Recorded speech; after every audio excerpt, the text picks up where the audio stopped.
Une de mes activités préférées dans ce monde, c'est faire de la musique. Ça fait quelques années maintenant que je passe une bonne partie de mon temps à expérimenter la musique de différentes manières, que ça soit en jouant, en improvisant ou encore en composant. J'aime vraiment ça, mais pourtant ça m'arrive régulièrement de complètement m'arrêter et de plus rien faire pendant des semaines. En fait, soit je suis dans une période où je suis à fond et je fais ça pendant des heures toute la journée, ou soit au contraire je fais d'autres activités et je touche pas du tout à la musique pendant des semaines, voire des mois. Jusqu'au moment où l'envie finit toujours par revenir et je recommence ce cycle à l'infini. Sauf que récemment, l'envie est jamais revenue.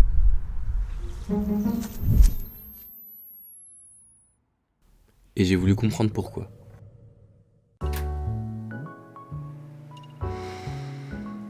Ça fait tellement longtemps que je fais de la musique que j'ai oublié que j'ai fait du violon dans ma vie.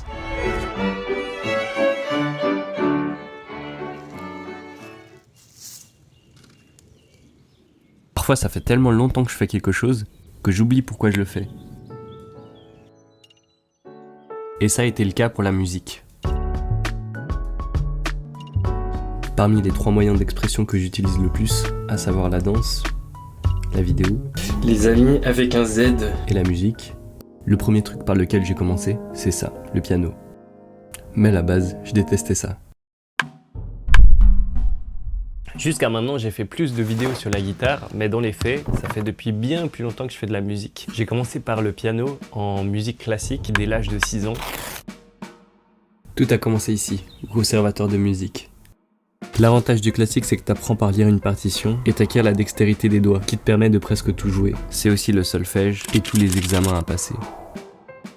Mais commencer par le classique, c'est aussi un risque. Pendant longtemps, ça a été ma seule porte d'entrée au monde de la musique. J'avais aucune autre référence. À un moment donné, je pensais vraiment que faire de la musique, c'était jouer du piano en classique. Alors qu'en fait, il y a plein d'autres façons d'aborder la musique. J'ai toujours senti qu'il y avait un truc qui allait pas, mais j'arrivais pas à le verbaliser. J'avais l'impression d'avoir qu'un choix.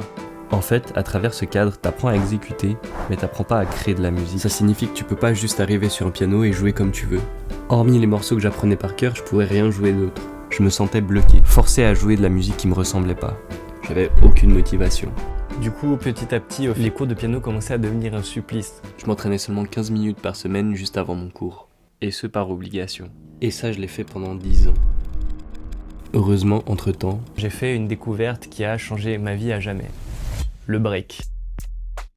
Comme ça a l'air de rien avoir. mais pourtant ça m'a fait comprendre beaucoup de choses. Pour la première fois de ma vie, je faisais une activité que je trouvais vraiment stylée. Je pouvais faire ça pendant des heures et surtout sans me forcer. Là où je me sentais limité, bloqué en piano.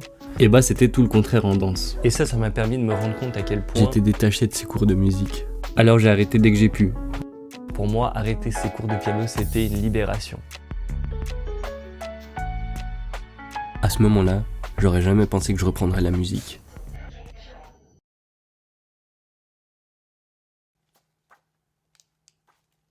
Puis un jour, j'ai découvert l'existence de l'improvisation et c'est là que j'ai recommencé. On m'avait vendu une vision de la musique qui n'était pas la mienne. Mais heureusement cette découverte m'a permis de retrouver un chemin. Sans quoi, je pense que j'aurais jamais recommencé. Et parfois, en fait, juste en changeant ta manière de voir la musique, ça te permet de vraiment accrocher. L'improvisation en musique, je l'ai découvert à travers le jazz. Le jazz, c'est une approche très différente du classique où tu dois créer par toi-même en te basant quand même sur une certaine structure. Là où le classique, tu dois vraiment suivre le plus fidèlement possible la partition. Le jazz, quant à lui, te laisse une grande liberté d'interprétation. Quand mon frère m'a fait découvrir ça, je me suis dit qu'il y avait un potentiel de fou. Et que si je me mettais un peu plus sérieusement, je pourrais retrouver la même chose que je trouve en danse. À savoir, la liberté. Et ça à travers le freestyle, l'improvisation. De là naît un objectif, apprendre à improviser sans partition. Donc tout le contraire de tout ce que j'ai fait pendant 10 ans. Pour moi, jouer sans partition, c'était, comme je vous le disais, quelque chose d'infaisable. Je pensais que c'était réservé à une élite qui avait des oreilles surdéveloppées. Mais en même temps, c'est ce que je voulais faire. Alors j'ai passé énormément de temps à comprendre, chercher les bonnes informations, regarder énormément de tutoriels, noter ce qui me paraissait important, appliquer tout ça en pratique, jouer de fausses notes, puis recommencer. Puis petit à petit, j'ai commencé à m'amuser. Enfin, après des années, j'ai commencé à réellement aimer le piano.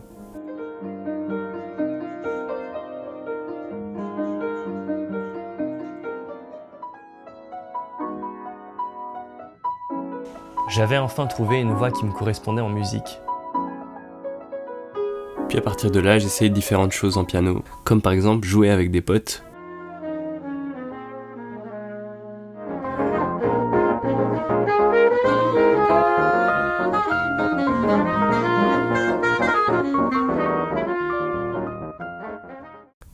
Au bout d'un moment, j'ai arrêté à nouveau. J'avais trop l'impression de jouer les mêmes choses et de tourner en boucle.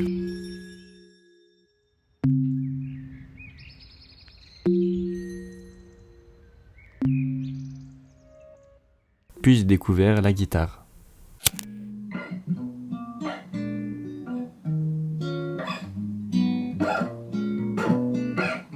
J'ai documenté une grande partie de mon apprentissage de la guitare sur YouTube. C'est disponible, vous pouvez aller voir, vous comprendrez beaucoup mieux ce que je raconte maintenant. Mais en gros, c'est grâce à Ishika Nito que j'ai commencé à faire de la guitare sérieusement. Je parle de lui dans chacune de mes vidéos de musique. Contrairement au piano, j'ai appris directement seul, mais j'ai pu appliquer tout ce que j'avais appris au piano, ce qui m'a permis de progresser beaucoup plus vite que si je commençais de rien. Mon but en guitare, c'était un peu le même qu'en piano. Être assez bon pour improviser, m'amuser en guitare. Et c'est ce que j'ai fait, j'ai travaillé tous les jours pendant de longues périodes, des mois, voire des années. Et au bout de ça, j'ai pu développer ma propre façon de jouer, inspirée de tous les guitaristes que j'écoutais.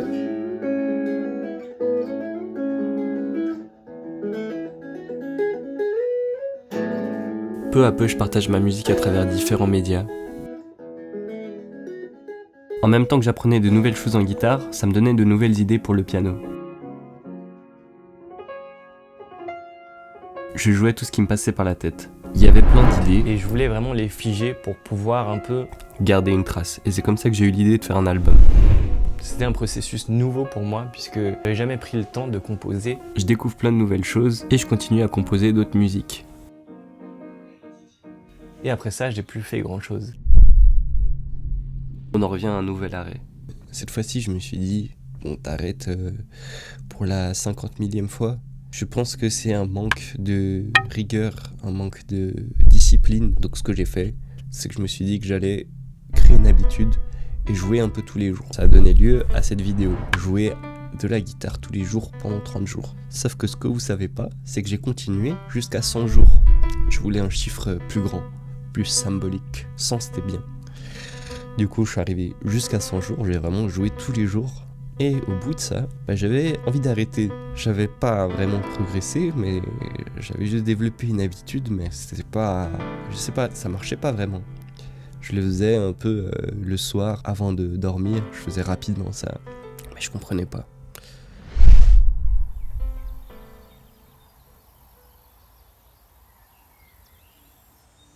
Ces derniers mois, j'ai passé tout mon temps à faire autre chose que de la musique, et ça a été une des meilleures décisions que j'ai faites. Je pense que pour avoir envie de faire quelque chose après autant d'années, il faut constamment essayer de se renouveler pour pas se lasser. Un des trucs qui m'a donné envie de reprendre la musique, c'est par exemple trouver des artistes qui m'ont parlé. J'entends de nouveaux artistes parce que en vrai, moi j'écoute souvent les mêmes artistes en boucle pendant des années. L'inspiration, elle s'essouffle. Mais c'est là l'importance d'écouter de nouvelles choses. Entendre de nouvelles sonorités, de nouvelles choses, ça m'a ouvert l'esprit. Aussi, comme je vous ai dit, pour moi la musique c'est plus un moyen de dire des choses. Et pour dire des choses intéressantes, il faut vivre d'autres choses. D'où l'importance de faire autre chose que de la musique. Mais c'est également trouver de nouveaux objectifs, de nouvelles idées, comme commencer un nouvel instrument, apprendre à improviser, ou encore créer un album. En tout cas, c'est comme ça que je garde la flamme. Et la dernière idée que j'ai eue qui m'a donné envie de faire de la musique, c'est cette vidéo.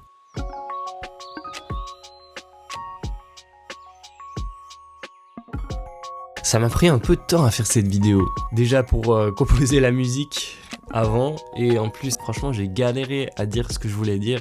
J'ai carrément changé 3 fois de coupe de cheveux dans la même vidéo. Je suis content qu'enfin elle sorte. J'espère en tout cas que ça vous a plu. Soutenez le youtubeur le plus underground en likant cette vidéo, ça aide toujours. Commentez si ça vous parle. Bref, la musique c'est un truc de fou. Faut continuer. Peu importe, trouvez pas des excuses. Allez, à la prochaine.